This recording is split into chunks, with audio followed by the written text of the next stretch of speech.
Há uma sensação estranha, quase perturbadora, que surge quando cruzamos com alguém que despertou mais do que nós. Alguém que avançou mais na jornada da consciência, cuja percepção é mais aguçada, o entendimento mais profundo, a presença mais inteira. E o curioso é que essa experiência nem sempre corresponde ao que imaginamos. Não é necessariamente inspiradora, nem revigorante, nem sequer encorajadora. Muitas vezes, aliás, ela desestabiliza, incomoda, ameaça de um jeito que não esperávamos. Antes de explicar o que realmente acontece nesses encontros, vale a pena falar sobre o que a maioria das pessoas acredita que vai sentir, porque a fantasia e a realidade costumam estar bem distantes. Quando pensamos em conhecer alguém mais desperto, logo nos vem à mente a imagem de um sábio ou um mestre iluminado, alguém que emana paz, sabedoria e amor incondicional. Alguém cuja presença nos faria sentir imediatamente melhores, mais serenos, mais centrados, mais compreendidos. Imaginamos que o encontro será reconfortante, que validará nosso caminho, que nos dará orientação, apoio, a certeza de que estamos no rumo certo. E sim, às vezes é assim. Mas na maioria das vezes o que acontece é bem diferente. É algo mais desafiador, que arranca nossas máscaras em vez de confirmá-las. Que expõe nossa inconsciência remanescente em vez de celebrar nossos avanços. Vamos aos detalhes do que costuma ocorrer quando nos deparamos com alguém verdadeiramente mais consciente. A primeira reação é uma percepção visceral, quase instintiva, de que estamos diante de algo distinto, algo além. Não é uma constatação racional, nem sempre conseguimos colocar em palavras, mas algo dentro de nós reconhece. Algo em nós sabe que essa pessoa opera a partir de um lugar diferente, enxerga por uma perspectiva única, vive a partir de um centro que não é o nosso. Esse reconhecimento pode se manifestar de várias formas. Talvez você se sinta subitamente mais presente e mais alerta, como se a consciência do outro o puxasse para um estado de maior lucidez. Talvez se sinta visto de um jeito incomum, não julgado ou avaliado, mas simplesmente observado com uma clareza que é ao mesmo tempo reconfortante e desconcertante. Talvez se sinta transparente, como se suas defesas e artifícios não funcionassem com essa pessoa, como se ela enxergasse além da persona que você apresenta ao mundo, direto para a realidade por trás dela. E essa transparência, esse serviço de verdade, pode ser profundamente incômoda. Afinal, a maioria de nós não está acostumada a ser realmente vista. Estamos habituados a que nossas performances sejam aceitas pelo valor de face, a que nossas máscaras sejam confundidas com quem realmente somos, a nos escondermos atrás de imagens cuidadosamente construídas. Mas diante de alguém verdadeiramente desperto, essas construções se tornam óbvias, frágeis, e não há mais onde se esconder. O segundo efeito é que sua própria inconsciência, seus padrões não examinados, suas estruturas egóicas, de repente saltam aos olhos. É como se a clareza do outro iluminasse suas sombras remanescentes. A presença dele destaca suas ausências, sua integração revela suas fragmentações. Você pode se pegar na defensiva sem entender direito por quê. Pode sentir a necessidade de se provar, de mostrar que também entende, que também despertou, que também alcançou verdades importantes.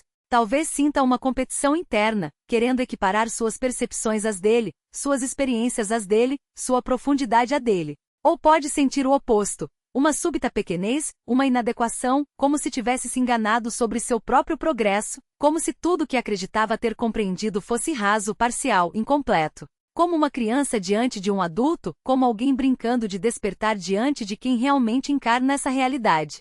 Ambas as reações, a defensiva e a de encolhimento, são respostas do ego.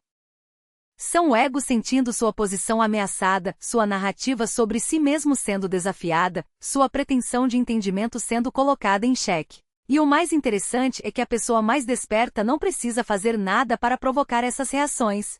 Sua simples presença, sua qualidade de ser, já é suficiente para acionar todas as suas estruturas egóicas remanescentes e fazê-las se revelar. E isso, embora não pareça um presente no momento, é uma das maiores dádivas desses encontros. Porque essas estruturas, essas bolsões de inconsciência, sempre estiveram ali. Você apenas não as via com clareza. A presença do outro funciona como um espelho, refletindo de volta o que você ainda não enxergou em si mesmo, o que ainda não enfrentou, o que ainda precisa ser integrado. O terceiro efeito é que todas as suas ideias espirituais, todos os seus conceitos sobre despertar, iluminação e consciência, revelam-se exatamente o que são: ideias, conceitos, construções mentais. Não a realidade em si, mas seus pensamentos sobre ela. E o abismo entre seus conceitos e a realidade viva encarnada pela pessoa mais desperta torna-se dolorosamente evidente. Você pode ter passado anos lendo textos espirituais, estudando tradições, desenvolvendo um entendimento sofisticado sobre não-dualidade, vazio, presença ou qualquer outro arcabouço que tenha adotado.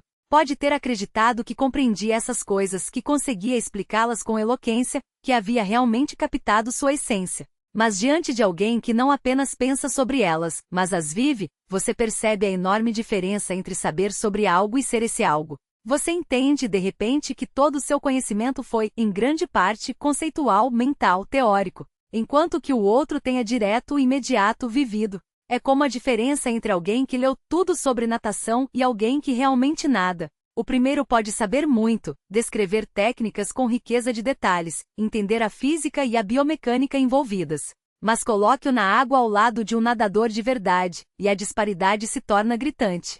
Isso pode ser profundamente humilhante, porque você percebe que o que julgava ser um entendimento sólido não passa de um conhecimento superficial. Você vinha colecionando ideias sobre despertar, em vez de despertar de fato. E essa constatação pode ser devastadora para a parte de você que investiu tanto nessa ilusão. Diligência assídua, afinal. Você pode se sentir traído pelas próprias estruturas que ergueu para sustentar sua jornada, como se todo o tempo investido em rituais, técnicas e horas de meditação tivesse sido um engano. E no fundo, essa dúvida é ainda mais dolorosa porque toca em algo que você acreditava ser inquestionável, a ideia de que o despertar é uma conquista, um resultado direto de esforço e dedicação. Mas o que essa pessoa mais desperta parece transmitir, sem palavras, sem lições, é que o caminho não é uma escada a ser escalada, mas um espaço a ser habitado. Não há medalhas por horas de prática, nem certificados por insights acumulados.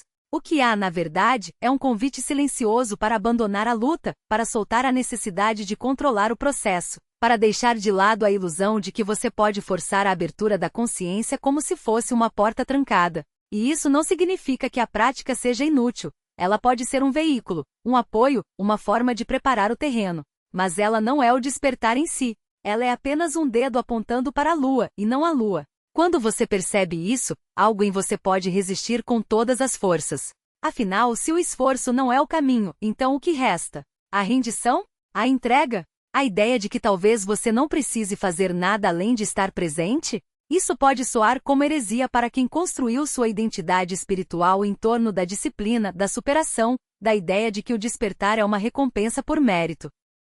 Mas é justamente aí que reside a verdade mais incômoda. O despertar não é algo que você conquista, mas algo que você descobre já estar acontecendo. Não é um estado futuro a ser alcançado, mas a realidade presente que você vem ignorando enquanto corre atrás de sombras. E então surge a pergunta inevitável. Se a prática não é o que você pensava, se o esforço não é a chave, se o despertar não é uma meta a ser atingida, então o que fazer? A resposta, quando vem, é simples e devastadora: nada. Não no sentido de inércia, mas no sentido de parar de lutar. Deixar de se agarrar às suas estratégias, aos seus métodos, às suas certezas. Permitir que a presença do outro, aquele que já habita o que você busca, seja um espelho, não para que você se compare, mas para que veja o que já está ali, esperando ser reconhecido. Porque, no fim das contas, o maior obstáculo não é a falta de prática, mas a recusa em ver que você já é o que procura. E essa recusa é alimentada justamente pela ideia de que você precisa fazer algo para merecê-lo. E sua coragem. Porque a verdade, quando se revela, não pede permissão.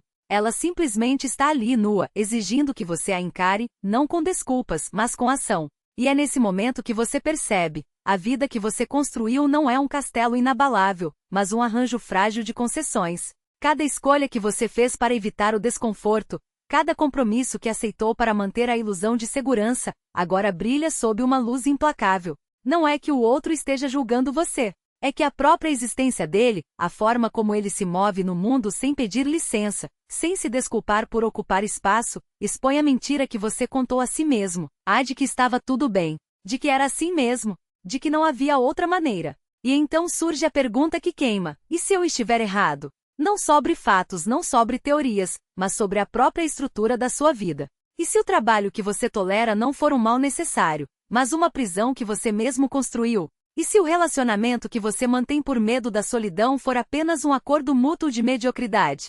E se as metas que você persegue não forem suas, mas ecos de expectativas alheias, repetidas como um mantra para não ter que enfrentar o vazio de não saber o que realmente quer? A presença de alguém que vive sem essas amarras não é um veredito, mas um convite. Um convite para parar de se enganar, para olhar nos olhos a pessoa que você se tornou e perguntar: eu escolhi isso, ou apenas aceitei porque era mais fácil? Mas aqui está o paradoxo. Essa revelação pode ser libertadora ou paralisante. Porque ver a verdade não é o mesmo que ter força para vivê-la. Muitos recuam nesse ponto. Voltam para suas justificativas, seus hábitos, suas zonas de conforto, como um animal ferido que se esconde na toca. Outros, porém, sentem algo diferente, uma chama que não se apaga, mesmo quando a mente grita para desistir. É a voz que sussurra: você pode ser mais. Não no sentido de acumular mais, de alcançar mais, de provar mais, mas no sentido de ser mais. De habitar plenamente o que já está aqui. De deixar de lado o peso das máscaras e viver como quem não tem nada a perder.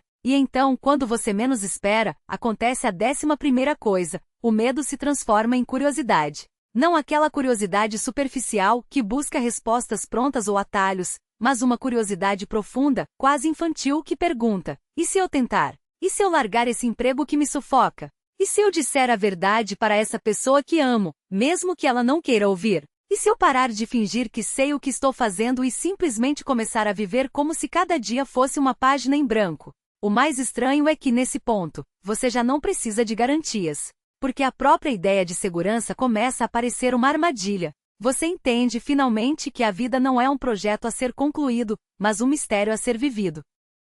E que a única coisa que realmente importa não é o que você alcança, mas quem você se torna no caminho. Mas cuidado, essa liberdade não é um prêmio, é um chamado. E chamados não vêm com instruções. Eles simplesmente chegam, como um vento que sopra onde quer, e cabe a você decidir se vai abrir a janela, ou trancar tudo e fingir que não ouviu. A escolha é sua. Sempre foi.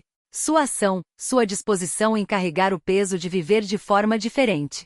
O 11º, e talvez o mais significativo, efeito de encontrar alguém verdadeiramente mais desperto do que você é que depois disso, não há mais volta. Mesmo que nada tenha mudado de forma óbvia, mesmo que nenhuma grande revelação tenha se cristalizado em palavras, mesmo que o encontro tenha sido apenas incômodo e confuso, algo se moveu dentro de você. Algo foi visto, e o que se vê não pode mais ser desvisto. Você vislumbrou algo além, algo mais profundo, mais vasto, mais verdadeiro do que o lugar onde está agora. E esse vislumbre não o abandonará. Pode tentar ignorá-lo, minimizá-lo, convencer-se de que a pessoa não era realmente mais desperta, ou que mesmo que fosse isso não faz diferença. Pode dizer a si mesmo que está bem onde está, que não precisa ir adiante. Mas por baixo de todas essas defesas, por baixo de todas as formas com que tenta se proteger das implicações do encontro, há um saber que não se apaga. Você encontrou alguém que percorreu um caminho mais longo. Tocou, ainda que por um instante, uma qualidade de consciência mais integrada que a sua. E isso gera uma inquietação divina, um desassossego, uma incapacidade de se acomodar novamente no estado anterior. O encontro abriu uma porta. Mostrou uma possibilidade. Plantou uma semente que continuará crescendo, quer você a cultive ou não. Isso pode ser sentido como um presente ou como uma maldição, dependendo da sua relação com ele.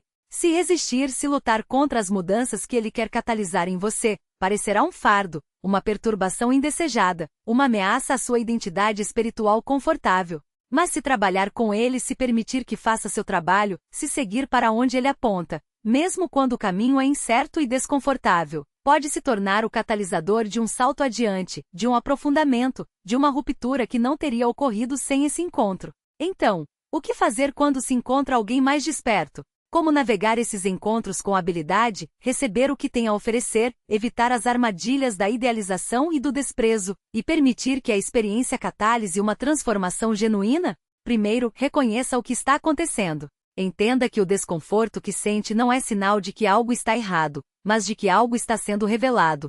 Algo que você ainda não havia visto. Sua inconsciência remanescente está sendo iluminada. Suas estruturas do ego estão sendo desafiadas. Não patologize o desconforto. Não se culpe por senti-lo. Apenas reconheça-o como parte do processo. Segundo, resista à tentação de se defender. Perceba quando surge o impulso de se provar, de demonstrar sua compreensão, de igualar sua profundidade à deles. Perceba quando surge o impulso de desmerecê-los, de encontrar falhas, de se convencer de que não são realmente mais despertos que você. Esses são mecanismos de defesa, e embora possam ser automáticos, você não precisa agir a partir deles. Pode simplesmente observá-los surgir e deixá-los passar, sem acreditar neles ou segui-los. Terceiro, esteja disposto a não saber. Esteja disposto a se confundir, a duvidar, a estar errado sobre coisas que julgava compreender. Esteja disposto a ser um iniciante novamente, a ter seus conceitos desafiados, a descobrir que o que acreditava ser verdade era apenas uma perspectiva, uma forma de ver, não a verdade inteira. Quarto, se a pessoa oferecer algo, receba. Não precisa transformá-la em seu mestre, nem forçar uma relação formal, a menos que isso surja naturalmente. Basta estar aberto, receptivo, disposto a ser afetado, disposto a deixar que sua presença atue em você da maneira que precisar atuar. Quinto, leve o que o encontro revelou de volta à sua própria prática, à sua vida, ao seu processo. Não se limite a admirar o despertar alheio de longe. Use o encontro como um espelho, mostrando o que ainda precisa ser integrado em você. Quais escolhas precisam ser reavaliadas, quais padrões precisam ser soltos, quais verdades precisam ser encarnadas. E por fim, seja grato. Esses encontros são raros e preciosos. A maioria das pessoas nunca cruza com alguém verdadeiramente mais desperto que elas. A maioria passa a vida inteira cercada por quem está no mesmo nível de consciência ou abaixo dele, nunca tendo suas suposições desafiadas, nunca vendo o que é possível além do seu estado atual. Se você teve um encontro assim, reconheça-o como presente que é, mesmo que tenha parecido mais um confronto do que uma bênção. Porque, na verdade, esses encontros, por mais incômodos que sejam, estão entre as experiências mais valiosas no caminho espiritual. Eles mostram o que é possível, para onde você pode ir, o que pode se tornar. Eles humilham, o desafiam, o convidam a morrer e renascer em um nível mais elevado de integração. Arrancam suas ilusões confortáveis e exigem que você seja real. E se conseguir permanecer com o desconforto, se permitir que o encontro trabalhe em você, se receber o que está sendo oferecido, mesmo quando vem embrulhado em dificuldade e desafio, talvez descubra que algo se moveu, que algo se abriu, que algo antes oculto se tornou visível. Talvez descubra que deu um passo adiante, um passo que não teria sido possível sem o catalisador de encontrar alguém mais desperto que você.